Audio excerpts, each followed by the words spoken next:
murder wise. Grass only greener when it's fertilized. Gave them truth in these songs, they prefer to lies. Destiny beautiful, adrift in her purple lies. You can't see me, you Stevie, wondering how I reach more evolutions than Evie and make it look easy. Before we get started, if you want to see more awesome comic book videos like this one, it only takes 2 clicks to become one of Earth's mightiest subscribers. Click, click. What is up, Earth's mightiest subscribers? It's Ernie Blerd Without Fear. Welcome back to the channel. Okay, so today we are going to be talking about Jonathan Hickman and R.B. Silva's Powers of 10, number 6, or as I affectionately like to call it, Powers of Drip. And in this video, we are going to be talking about the end game for the librarian and maybe even more specifically, who or what he really is. And we're also going to be talking about Moira's 6th life. And a litany of other things that are probably going to come up over the course of this book. I'm going to try and not make this another 30-minute video. The opening of this book takes us back to Powers of 10, number 1, and House of X, number 2, with Moira approaching Charles for the first time in her 10th life. And it's one of those things I liked. I mean, I kind of noticed it, like, ways back, but it just, after everything that's already happened, it's really interesting to kind of notice how much Moira was kind of slick trying to tell us about that was coming up throughout the course of this series, not just, Rasputin the Fourth or Cardinal, but also Nimrod, the human machine ascendancy, her many lives, the many chances that she's taken to get to this point, and watching mutant kind throughout a collective of hundreds of years suffer. Just really depressing. But it's here that we finally get answers to some things that we've been waiting on for some time. The first of which being, what's up with the librarian? We learn that the librarian in year 1000 is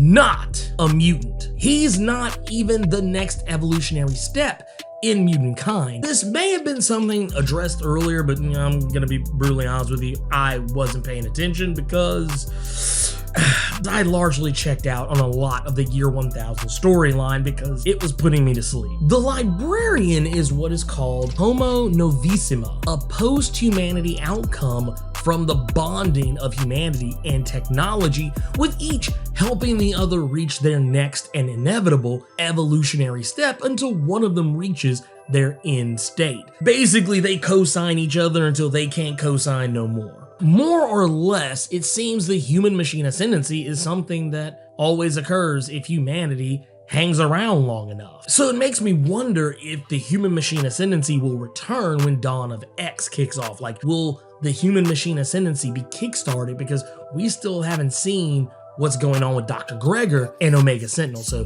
these are things we may want to keep upstairs. So when we thought the librarian was keeping his preserve that we originally thought held humans, that was a lie. They were in fact mutants. Matter of fact, it becomes even more apparent when you realize who is in the preserve when we go back and look at that issue of Powers of 10, number 1.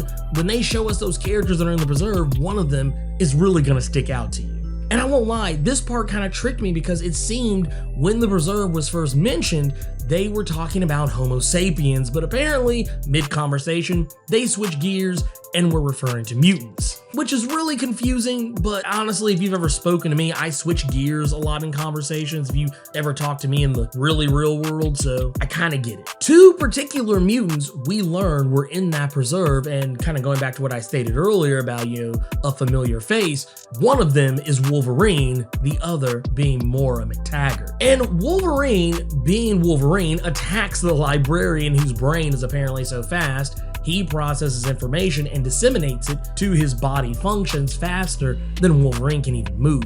He's also quite handy with the English, considering no one speaks it anymore other than mutants. There's a lot of existential mamby-jahamby going on here, and to make a long story short, too late! The librarian is curious. Since the phalanx are about to ascend the entire planet, all of them will become a part of their collective and enter the nearest singularity to ascend and become some weird super intelligence god known as a dominion.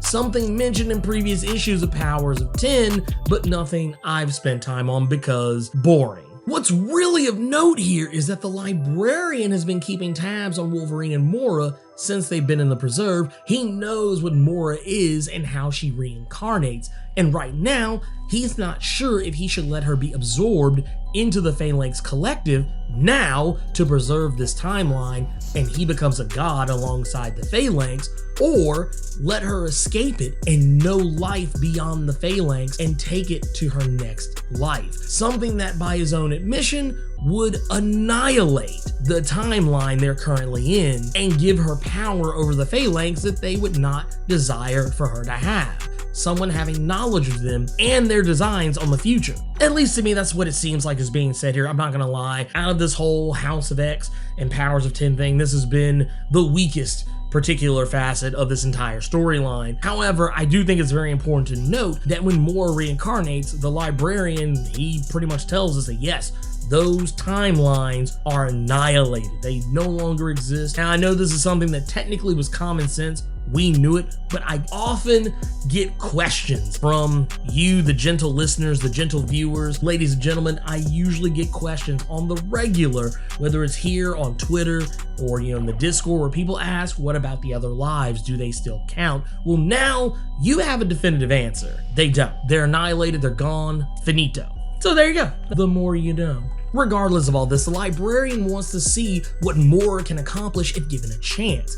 He's not 1000% sold on the idea of what existence will be once the Phalanx ascend him. So maybe, just maybe, Moira can stop it and create something better. What seems to be the librarian's undoing is his revelation that Sentinels and Nimrods were merely tools to keep Moira and the rest of mutant kind from seeing the real endgame of humanity, himself and others like him, homo novissimo, the creation of genetic supermen to help them outlast evolution at a rate no increase in mutant birth rates could overcome. And for that, the fact of the matter is that at the end of the day, the human machine ascendancy, their end game was to basically create people that are just as powerful, if not more powerful, than mutants, to maintain the status quo. Now, I'm not gonna lie to you, ladies and gentlemen, there's a particular point in this where Jonathan Hickman points to the 100 sheep, 10 wolves argument. Now, I don't know, this isn't an argument that I'm terribly familiar with, but if I had to gather, it could mean one of two things. It could basically mean that 10 wolves at the end of the day are more powerful than 100 sheep, or the old adage that I'd rather surround myself with a pack of wolves than 100 sheep. I don't know. I'm not gonna pretend to be smarter than this or as smart as this material. It's not in me. Anyone who personally knows me knows that I am of average intelligence at the best of times. I will never ever on Earth or in life pretend to be smarter than anybody else. It's not my thing. But anyways, for all of the librarian's trouble in revealing all this, Wolverine claps him when he's too busy smelling himself to think fast. And to think, Moira and Wolverine stayed captive in this preserve for hundreds of years, 1,000 most likely, just to learn the information the librarian finally gave them. And knowing this, it's time for Moira to die and move on to her 7th life. And oddly enough, this kind of explains Moira's 7th life, which at the time seemed like such a strange and yet very interesting development, where she just went on this murderous rampage of assassinating pretty much the entire Trask bloodline. We now know why. It's because she finally realized that maybe if we stop the Sentinels, if we stop the people who are going to inevitably make them, then we can probably completely stave off the human machine ascendancy. That's kind of what her line of thinking is, which is why when we skipped that 6th life and went to the 7th, that is why she was killing all the Trask. I mean, of course, she had plenty of reason to do it based on the end results of her 4th and 5th lives, but just the same, this makes it make even more sense. And once this is all wrapped up, we also get to see the end result of Moira opening her mind to Charles Xavier, something that results in a very X-Men the animated series reaction. Power! Ah! Incredible power! Ah! But the truth in what Moira showed Charles is that they always lose. No matter what happens in all of her lives, the mutants never win. And despite this, Charles thinks that maybe if he changes which mutants he selects to join his school or tries harder to make humans and mutants understand and accept them, it's not the way. Moira tells them that this simply will not work, that in all her lives, she's loved him, hated him, and everything in between. They've been lovers, enemies, friends, less than acquaintances. Charles never changes. Not in any one of her lifetimes is Charles not Charles, and that has to change. Moira plans to break Charles, and she lets him know this. Like King T'Chaka said, you're a good man, and it is hard for a good man to be king. And to save mutant kind, a good man is not required. This also kind of leads to why a lot of people, I know some people have always been kind of like, confused or hesitant to accept the changes made to Charles Xavier's character, thinking that he's more sinister, more malevolent, more evil, more shady than usual, which is kind of weird considering Charles has always been shady. He has always been shady to me. I just always thought he was just like, I don't know. Just Charles has pulled plenty of in his time that this is hardly a surprise to me. Because in the past, when Charles has been given power to any degree, he almost always abuses it. Look no further than 1984's Marvel Superhero Secret Wars. He gets the use of his legs for like 5 seconds and he's already demoting Storm from her leadership role in the X-Men. Not to mention he used to perv on Jean Grey. Let's not forget that. Jean Grey was a teenager. This is a grown-ass man, so yeah, no. Charles has always been a boy. But anyways, all of this will lead into Moira's secret diaries, which are not secret anymore. At least not to us.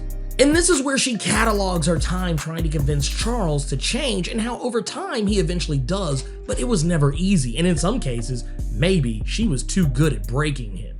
There's allusions to the creation of the Five, Proteus more specifically, the process and challenge of recruiting Magneto and how rigid of a man he can be. She even addresses why Apocalypse wasn't brought on board until late in the game despite working with him in a previous life. But because at this point, Apocalypse was not ready.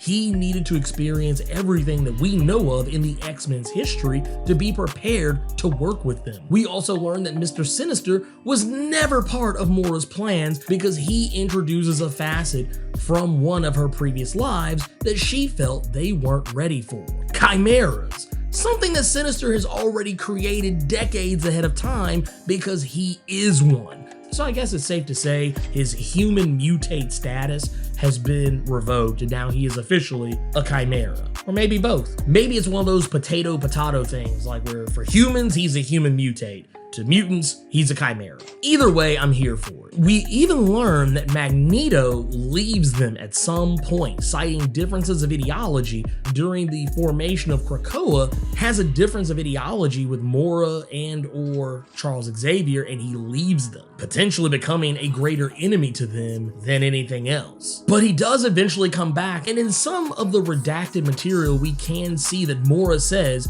she's just as bad as and then cuts it off. Something that she echoes in a later entry where she says once again, I'm just as bad as they are, if not worse, referring to being just as bad, if not worse, than Magneto, and maybe even Charles. Speaking of, eventually Moira realizes that she can no longer be a face of this revolution and steps aside, using a Shi'ar golem to fake her own death, basically an early attempt at their ability to resurrect mutants. And in doing this, she goes to her no space, a place on Krakoa that even Krakoa doesn't know about or can monitor. It's basically a high-tech efficiency apartment. And it's here we learn that Magneto and Charles fill her in on the creation of the Quiet Council and why certain members were chosen. We still don't know who the Red King is, so that may be something revealed in Marauders #1 or later, but Mags reveals Apocalypse's seat at the Autumn Table, which, though not specifically stated, seems to imply his elder statesman status, since the Autumn Table is where the mutants who could be considered the older and wiser ones are sitting. Jean, Storm, and Nightcrawler are at the Summer Table. As far as Charles is concerned, they're his children and he believes in them, so that is why they are there. And if you want to think about it in Game of Thrones terms, you always hear people say, you know, my sweet summer child. Basically in a way of saying that, you know, you're young, you have all these ideals, you're naive. Not saying any of these characters are naive, but just to say that they sit at the summer table because, well, they're the younger ones and they probably have more lofty ideals. Maybe to keep the council thinking in the ways that young people do. Spring is entirely Hellfire Club because, well, Emma. And Charles and Mags know that despite Moira's lack of faith in Emma Frost, they know that Emma can be trusted. But winter is another story altogether. The winter table is for those they don't actually fully trust, and it's easier to keep them close so they can be monitored rather than letting them run roughshod around Krakoa, a table for the problem mutants, other than Mags. Sinister has to be there because his ability to manipulate DNA and his knowledge of mutant genetics is unrivaled, so he automatically has a seat at the table, otherwise this doesn't work. Exodus is there because he has an unyielding code.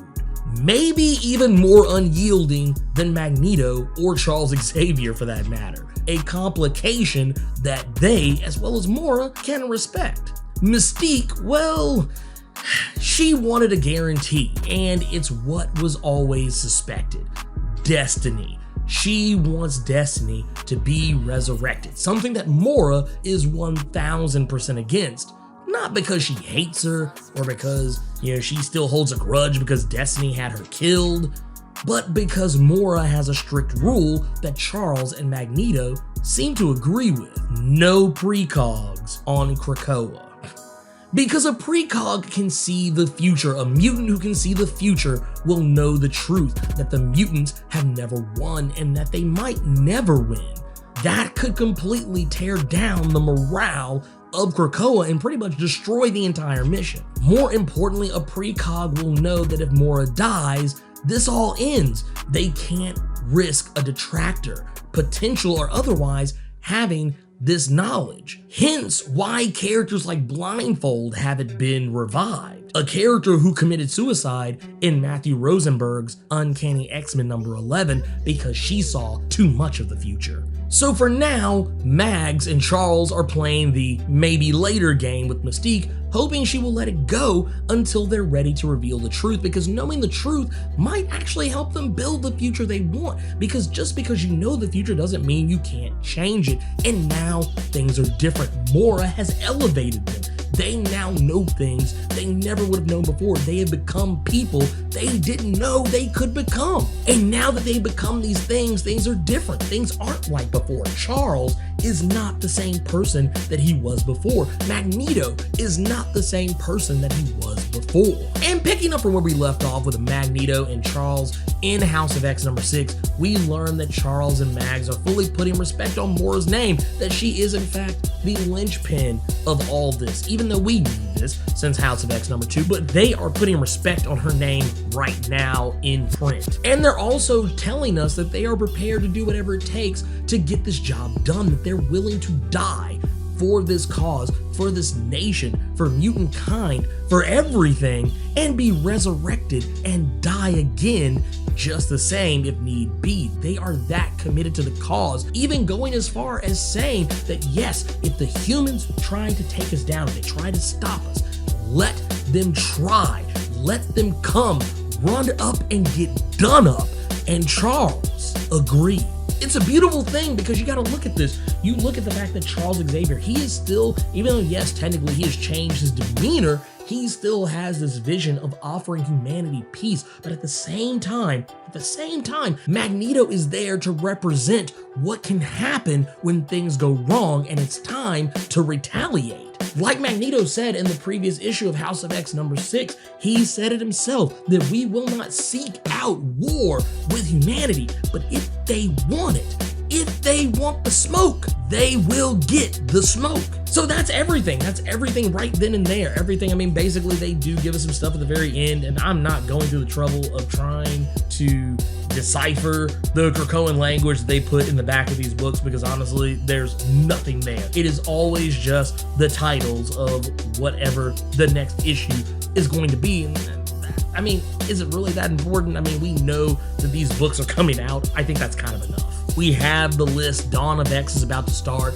We know the things that are going to be coming forward. We know that October and November, the rest of this month of October and the beginning to the middle of November is just going to be all over the damn place with X-Men #1, Marauders #1, Excalibur #1, X-Force #1, New Mutants #1, and Fallen Angels #1. So I mean, it's gonna be crazy, and I'm here for it.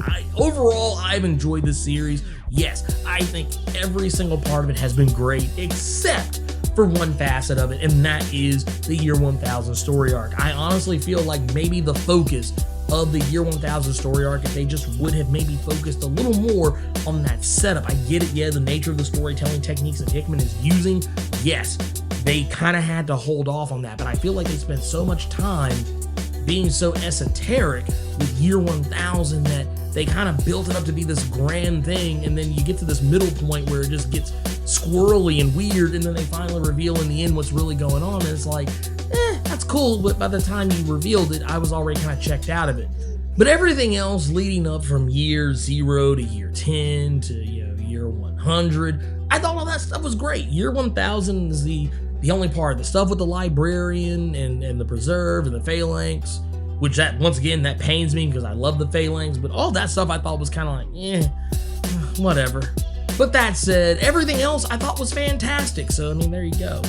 But anyways, that is everything. That is all of it. And I'm going to go and tell you right now, am I going to be covering the Dawn of X series the way I've been covering this? Probably not. I'm not going to be covering it week to week. I'm just going to be brutally honest with you. I will probably cover things as like, important stuff is happening, but I'm not going to be doing issue to issue on an ongoing series like this. I just don't see myself doing it. And honestly, I've put off a lot of other stories that I've wanted to do, plans that I wanted to enact for, doing more videos about characters of color, things of that nature, doing more books that are lesser known, covering more indie titles like Image comic stuff. I put off a lot of that stuff to do this. So now that this is done, we're going to take a breather on X-Men. We're still probably going to do the throwback stuff for X-Men, so don't worry about that. That's still going to be a thing, of course. But yeah, covering X-Men every time a new issue comes out, I'm not going to do it. I'm just not. I'll probably wait and do like what I do with Immortal Hulk. For those of you who are familiar, I trade weight Immortal Hulk and Justice League and other books like it, and then just do everything once the arc is complete. So that will probably be the case of what we will be doing going forward. But that said, let me know what you thought about Powers of 10 #6 by Jonathan Hickman and RB Silva, and more importantly, House of X and Powers of 10 as a whole. You can tell me about all that, I'm sure you will. Sound off in the comments. So hey, you made it to the end of the video. Awesome for you. If you enjoyed this video, and if you made it this far, I don't see how you didn't, do me a favor. Hulk smash that like button. And if you want to see more awesome videos like this one, make sure you click subscribe so you can become one of Earth's mightiest subscribers, and tap that bell so you know when I post up. Also, feel free to go check out my Patreon, where if you chuck in $1, you can get early access to most of my videos up to a week early. And if you have time, make sure you swing by nerd901.com, where you can find more of my content as well as other amazing stuff. Anyways, until next time, I love you 3000 plus ultra!